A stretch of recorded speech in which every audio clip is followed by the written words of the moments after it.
Ma'am, Sigmund Freud जैसे लोग इतिहास में रहे हैं जो कि ईश्वर, धर्म और तंत्र मंत्र को कंप्लीटली डिनाइड करते हैं।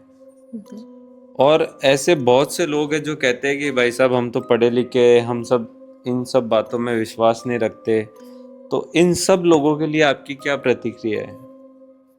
ठीक है। देखिए, पहले हम थोड़ा सा सिगमंड फ्राइड के लिए बता देते हैं हमारे दर्शकों को, क्योंकि सिगमंड फ्राइड जो हुए, उन्होंने ये कहा कि जो ईश्वर है, खासकर भारतीयों का ईश्वर है और धर्म है, ये एक तरह का न्यूरोसिस है।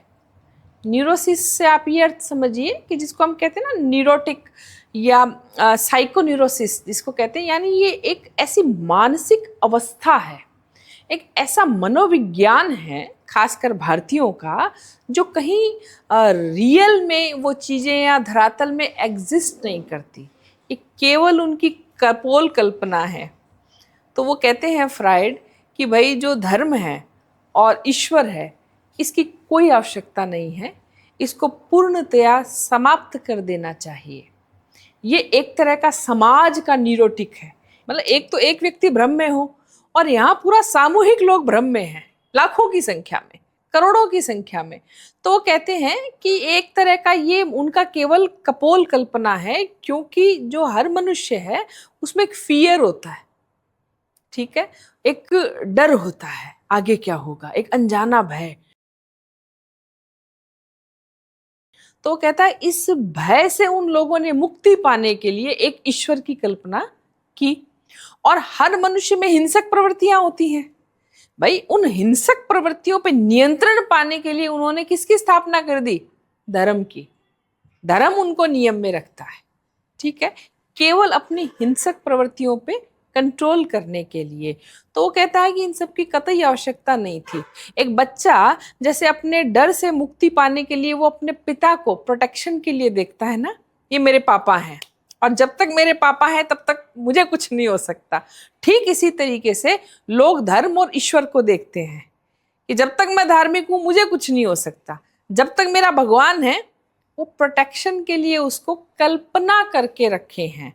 तो मैं आपसे एक बात ये कहना चाह रही हूँ, आपने कहा जी बहुत से लोग कहते हैं हम पढ़े लिखे हैं, ठीक है, तो आप जब पढ़ाई कर रहे थे, आप इंजीनियरिंग कर रहे थे, आप डॉक्टर बन रहे थे, आप साइंस पढ़ रहे थे, आप कुछ और कर रहे थे, तो किस किताब में ये लिखा आया था कि भाई जो धर्म है और ईश्वर है, तंत्र है, ये सब कपोल कल्पना है?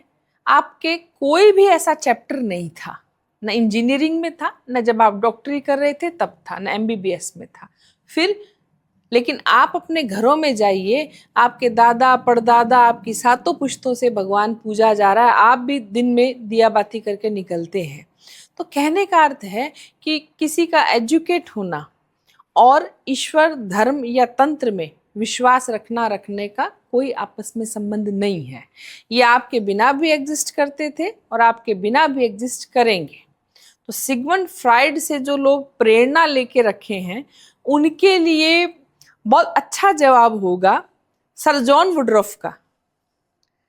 क्योंकि सर जॉन वुडरॉफ, ये देखो जो पढ़े लिखे की आपने बात बोली इसलिए मुझे बोलना पड़ रहा है। सर जॉन वुडरॉफ जो थे वो अंग्रेजों के टाइम में हमारे भारतीय हमारे जो कलकत्ता के उच्च न्यायालय के न्यायाधीश थे। इनसे तो कम पढ़े लिखे तो नहीं थे, राइट? और जब ये अपना जस्टिस या किसी केस का डिसीजन सुनाते थे तो इनको दो चार ऐसे झटके लगे कि इनका एकदम से भाव गया भारतीय तंत्र प्रणाली की तरफ कि कुछ तो है भारतीयों में। जैसे एक एग्जाम्पल के लिए एक बात बताती हूँ, वो एक हमेशा के लिए उन्हें केस में डिसीजन देना था, निर्णय सुनाना था, अपना अंतिम निर्णय। और जब वो सुनाने वाले थे तो जैसे एकदम से वो जकड़ गए, उनकी जबान नहीं निकली, जैसे किसी चीज ने उनको चारों तरफ से बांध दिया, यहाँ तक कि जिह्वा बांध ली, उनका दिमाग भ्रम की स्थिति में जाने लगा, कलम छूटने लगी।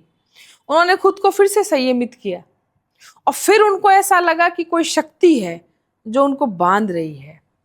तभी उनमें से किसी एक आदमी ने आके कहा कि सर, कमरे के बाहर एक तांत्रिक बैठा है।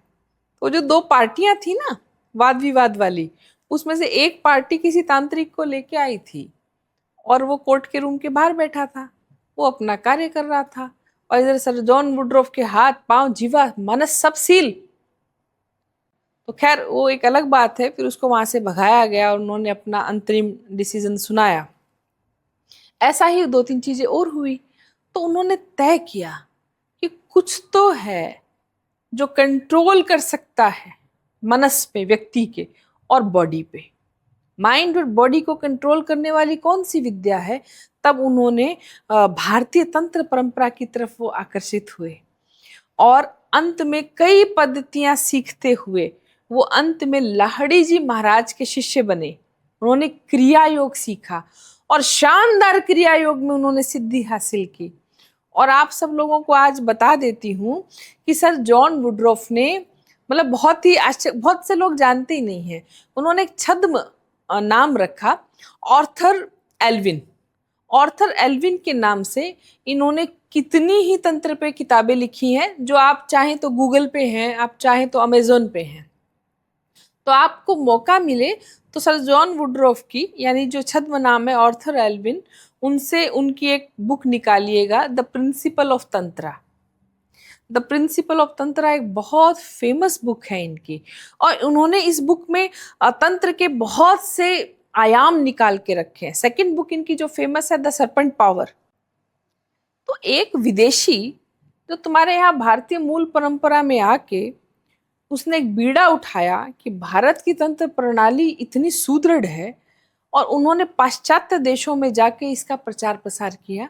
सारी बुक्स इंग्लिश में लिखी ताकि इस तंत्र प्रणाली का ज्ञान विदेशों में फैले और लोग जागरूक हों भारतीय तंत्र शास्त्र के प्रति। और उन्होंने कहा कि ये सुदृढ़ प्रणाली है अध्यात्म को पाने की, अध्यात्म की सीढ़ियां चढ़ने की। तो मैं आपसे फिर ये कहना चाहूंगी कि क्या वो कम पढ़े लिखे थे?